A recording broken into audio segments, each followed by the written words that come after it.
اعوذ باللہ من الشیطان الرجیم بسم اللہ الرحمن الرحیم مثلہم. اب یہاں دو تمثیلیں آ رہی ہیں بڑی پیاری. پہلی تمثیل ہے کفار کے بارے میں، دوسری تمثیل ہے یہ بین بین والے لوگوں کے بارے میں. پہلوں کے لیے کیا تمثیل ہے؟ مثلہم کمثل الذی استوقد نارا، ان کی مثال اس شخص کی سی ہے جس نے آگ روشن کی. ایک نقشہ کھینچا جا رہا ہے. اندھیری شب ہے جدا اپنے قافلے سے ہے تو، تیرے لیے ہے میرا شعلہ نواق الدین. اندھیری شب ہے، قافلہ بھٹک رہا ہے. کچھ لوگ بڑی ہمت کرتے ہیں، اندھیرے میں بھی ادھر ادھر سے لکڑیاں جمع کرتے ہیں اور آگ روشن کر دیتے ہیں. لیکن عین اس وقت جب آگ روشن ہوتی ہے کچھ لوگوں کی بینائی سلب ہو جاتی ہے. پہلے وہ اندھیرے میں اس لیے تھے کہ روشنی نہیں تھی، اب وہ اندھیرے کے اندھیرے میں رہ گئے کہ روشنی تو خارج میں آ گئی، اپنی اندر کی روشنی گل ہو گئی، بصارت سلب ہو گئی. یہ مثال ہے ان کفار کی کہ حضور کی آمد سے پہلے سب بھٹک رہے تھے، کوئی حقیقت واضح نہیں تھی، قافلہ انسانیت بھٹک رہا تھا اندھیری شب میں. محمد رسول اللہ آئے، انہوں نے آگ روشن کر دی، اب راستہ کھل گیا، ہدایت واضح ہو گئی. لیکن کچھ ضد یا تعصب یا تکبر یا حسد کی بنیاد پر کچھ لوگوں کی اندر کی بینائی ظاہر ہو گئی، تو وہ تو ویسے کے ویسے بھٹک رہے ہیں جیسے پہلے اندھیرے میں تھے، ویسے اب اندھیرے میں ہیں. روشنی میں آنے والے تو وہ ہیں، دیکھ لو جن کا ذکر سب سے پہلے ہوا ہے. مثلہم کمثل الذی استوقد نارا، اس شخص کی سی ہے کہ جس نے آگ روشن کی. فلما اضاءت ما حولہ، جب اس آگ نے اپنے ماحول کو، گردا گرد کو روشن کر دیا.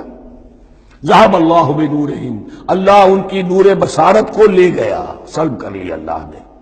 وترکہم فی ظلمات لا یبصرون، اور چھوڑ دیا انہیں ان اندھیروں کے اندر کہ وہ کچھ نہیں دیکھتے.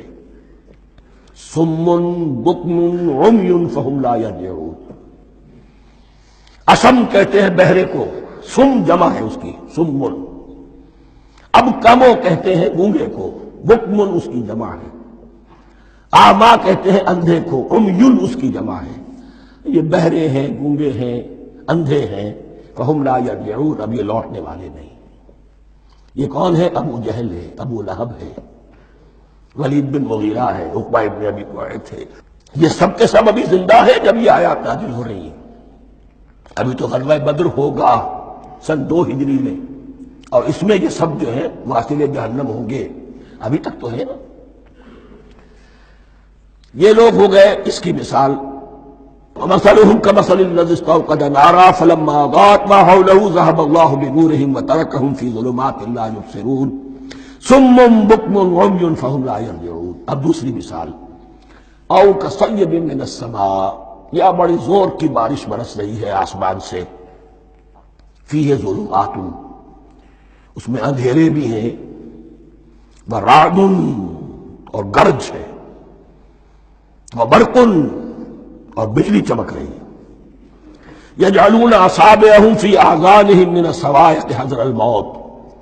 کچھ لوگ ہیں کہ جو اپنی انگلیاں اپنے کانوں کے اندر ٹھوسے ہوئے ہیں کہ وہ جو کڑک ہے اس سے ان کی جانیں نہ نکل جائیں، موت نہ آ جائے. کڑکا ایسا ہے کہ اس کڑکے سے بچنے کے لیے اپنی انگلیاں اپنی کانوں میں ٹھوس رکھی ہیں، حذر الموت، موت کے خوف سے.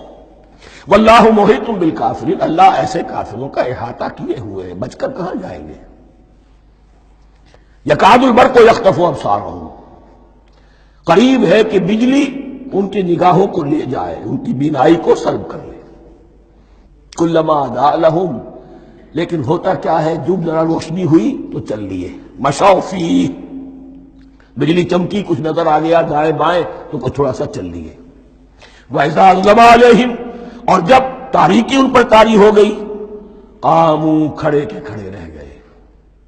یہ نقشہ ہے ان کا کہ ایک طرف بارش ہو رہی ہے، قرآن مجید ہے، آسمان سے نازل ہو رہا ہے، یہ ماہ مبارکہ ہے، یہ کتاب مبارک ہے. لیکن یہ کہ اس کے ساتھ کڑکے ہیں، گرج ہے، کفر سے مقابلہ ہے، کفر کی طرف سے دھمکیاں ہیں، اندیشے ہیں، خطرات ہیں، امتحانات ہیں، آزمائشیں ہیں. ذرا کہیں حالات کچھ بہتر ہوئے، کچھ جسے بریدنگ سپیس کہتے ہیں ملی، تو تھوڑا سا چل لیے، ہم بھی مسلمان ہیں، کوئی خاص موقع نہیں ہے، کسی جنگ کے لیے بلایا نہیں جا رہا ہے، تو بڑھ چڑھ کے باتیں کر رہے ہیں، اپنے ایمان کا اظہار بھی کر رہے ہیں۔ جیسے ہی کوئی آزمائش آئی ٹھٹک کر کھڑے کے کھڑے رہ گئے۔ وَلَوْ شَاءَ اللَّهُ لَذَهَبَ بِسَمْعِهِمْ وَأَبْصَارِهِمْ، اللہ چاہتا تو ان کی سماعت اور بصارت کو بھی سلب کر لیتا، لیکن اللہ کا قانون یہی ہے، جو جہاں رہنا چاہے اس نے آزادی ارادہ دی ہے انسان کو۔ تم اگر مومن صادق بن کر رہنا چاہتے ہو، اس کو آسان کر دے گا تمہارے لیے۔ تم نے اپنے تعصب کی وجہ سے، اپنے تکبر کی وجہ سے کفر کا راستہ اختیار کیا، اللہ اسی کو کھول دے گا۔ تم بیچ میں لٹکنا چاہتے ہو، لٹکتے رہو، اللہ تعالیٰ جو ہے جبرن کسی کو نہ حق پہ لائے گا، نہ جبرن کسی کو باطل پر لے کر جائے گا۔ اس لیے کہ جبر اگر ہو تو پھر امتحان کا معاملہ ختم، پھر جزا و سزا بیکار ہے، غیر منطقی ہے، غیر معقول ہے۔ ان اللہ علی کل شیء قدیر، یقیناً اللہ تعالیٰ ہر چیز پر قادر ہے۔ یہ دو رکوع اس اعتبار سے کہ انسانی شخصیتوں کا سمجھنا،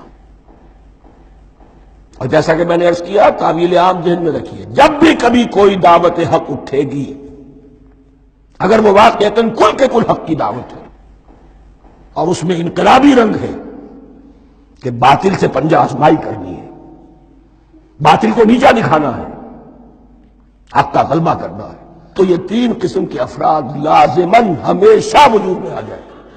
ان کو پہچاننا، ان کے کردار کی جو اصل جو اس کے پیچھے پس منظر ہے، اس کو جاننا بہت ضروری ہے۔ صدق اللہ العظیم۔